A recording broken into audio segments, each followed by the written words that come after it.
Given volume 1.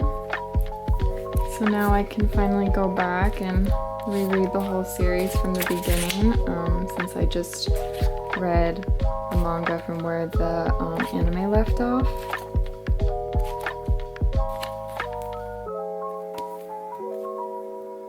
This is my favorite cover so far out of all of them. But now I own 1, 2, 4, and 5, and volume 3 is on the way.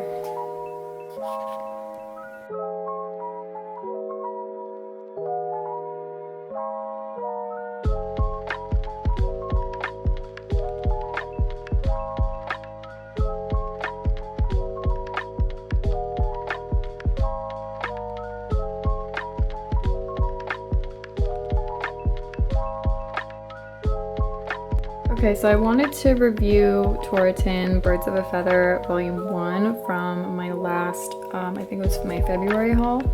I did go ahead and complete Volume 1. I know there is Volume 2 out as well. I did see it in store, although I decided that I just wanted to find it digitally before I picked it up. I'm gonna be honest.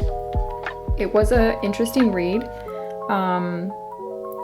It's basically this guy right here can talk to birds, and this guy right here can transform into a bird, a crow. So at first this guy knows him through like his living situation, but then he doesn't realize that he is the crow that he talks to and has conversations with. I just thought it was a little bit strange because after like 3 times that this guy talked to the crow, like he started to develop like romantic feelings or like feelings of love for the crow. And then he kind of realized that this guy was also similar to the crow, like being his voice or like his demeanor and his behavior and stuff. You know, like to be honest, I think if like the the encounters between this guy and the crow were a little bit more meaningful, it would make more sense, but they were like really like meaningless encounters. So I was like a little bit confused how he developed feelings, especially romantic feelings, towards a crow. I don't know. But then I think at some point like he catches on that he has feelings, and so then he tries to reciprocate the feelings when he's in human form. That's where it left off. It was a little bit uncomfortable. I feel uncomfortable when it comes to like humans and like other creatures, especially animals, because like I don't know. I don't know. I'm sure you get what I'm trying to say. I could have seen this going in like a cute direction, but to be honest, like it kind of like turned me off for these series. So I probably may try and read the rest digitally, just to see, but I kind of doubt I'm gonna pick up the second volume of this, but it was interesting. I will be quite honest with you. Definitely give it a try yourself just to see if you would agree. I probably wouldn't pick this up physically. If you could find it digitally, I think that would be a good idea. But if anyone's read this, like, let me know if you felt the same way. It was just a little bit uncomfortable. But that's my review of just the first volume of Toritin, Birds of a Feather. Okay, so I am going to review Hatsuharu next. I only have volumes 3 physically. I do have, unfortunately, I have volume 1 on the way. It's being shipped to me. It was a little bit delayed in the mail, but it will be coming. Unfortunately, like I wish I could take that back, and I wish I could get that refunded, and maybe I will send it back because I finished this entire series digitally.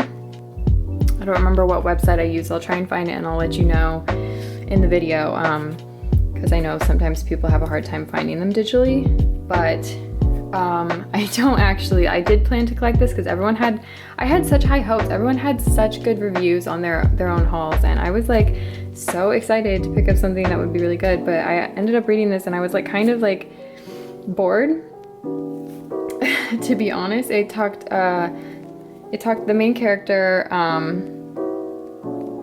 oh gosh, his name isn't even on the back. I don't even remember the main character's name, but it was this guy who is a typical pretty boy, and he fell in love for the first time with a girl that is completely not what he's used to, tomboyish type girl. And it was weird because like you would think with him being such like a pretty boy, like he would have a little bit more dignity, a little bit more game to him, but that like went out the window, and like he was kind of like timid the entire series. It was kind of uncomfortable. It was kind of cringy, and the girl, she wasn't really a tomboy. She was just kind of like a shy girl that didn't really reciprocate feelings towards him at all. And like the entire thing, like I said, it was just kind of uncomfortable and strange. I honestly liked the side story between his best friend and her friend more than I liked the main couple. It was very odd.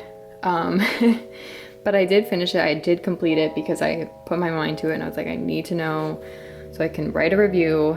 But that's my review. It was kind of uncomfortable. It was not worth what all these other people are saying about, like, you have to be really careful when picking up mainstream manga, I feel like, and I have to be careful from now on because I ordered 2 copies of this and like I could have saved that for other manga. I don't regret it, but I kind of do at the same time. I just won't pick any up anymore, and I'll probably sell these copies so I can collect other ones. But that's my review of Hatsuharu. It was a little bit disappointing, like I said, but I would love to know if anyone else has read this series and felt the same, or if maybe they have a completely different view of it. Just let me know. Okay, now we're getting on to a very exciting review. I get to review My Dress Up Darling. I have 3 volumes so far. I have volume 1, I have volume 2, and I have volume 3. Let me just say, whoops, this series is so cute. Like, I have nothing but good things to say about My Dress Up Darling. Number 1, let's just talk about aesthetically. Like, the cover art is adorable, okay? And I like how this is like a nice big copy so you can see more of the panels when you're reading. I really love when manga is nice and long, you know, opposed to a regular short book. I mean, I like manga in general, like no matter what size, but like I just really like that these have big panels.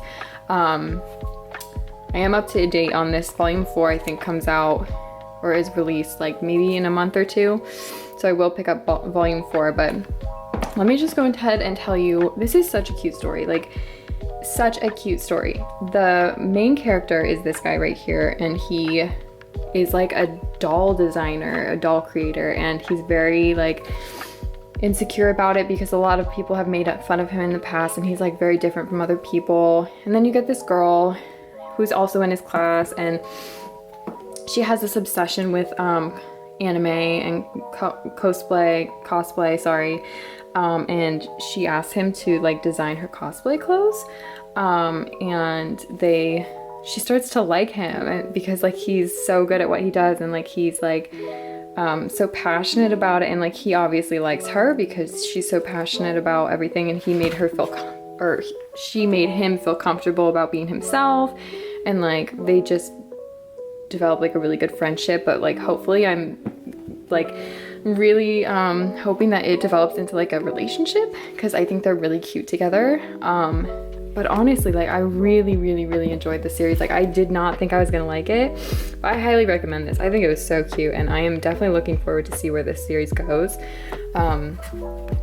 Yeah, My Dress Up Darling, nothing but good things to say so far. Okay, we have one more somewhat pleasant review. This is The Cornered Mouse Dreams of Cheese.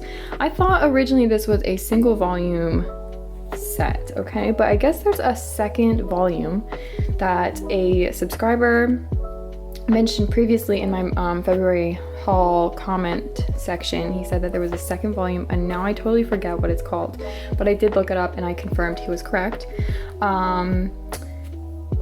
Honestly, this wasn't bad. Like for it being a you know, a cliche, wow, I hope I didn't just flash something inappropriate.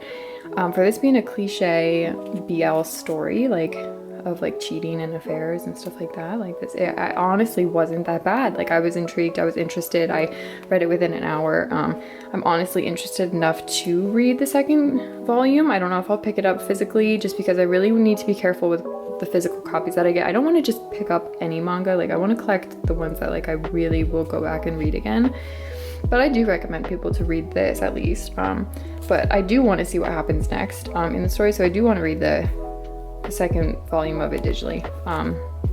But honestly, this wasn't as bad. I honestly picked this up because I just kept seeing it in the store in Barnes & Noble, and I was like, okay, this is really random. I haven't heard anyone talk about it, but decided to just give it a go because I love BL, and I was not disappointed. I thought it was okay, and I read it within an hour, and you know, I liked it, to be honest. So that is my review of The Cornered Mouse Dreams of Cheese. Okay, so I wanted to do a quick review on Koi Monogatari volumes 1 and 2. I did just finish this yesterday after I got volume 1 in, just because I was really excited to read this.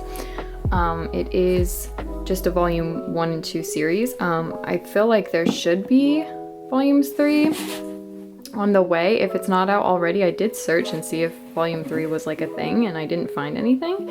So maybe it either hasn't been released yet, or don't know, I hope that the series didn't end the way that it did, but basically volume 2 introduces us to an individual who is in the LGBT community, and he doesn't have anyone like really in his friend group that is aware of it, of his circumstance, and he comes across someone in his class that kind of finds out his sexuality, and he's like completely okay with it, and he confronts him about it, and he just says like, hey, I'm on your side, like I'm an ally, and that really like opens up a whole world for him, like where he can feel comfortable and like be himself, blah blah blah. So it doesn't really like, I feel like the series didn't really touch base on like romantic relationships, so to say, like mainly just like a personal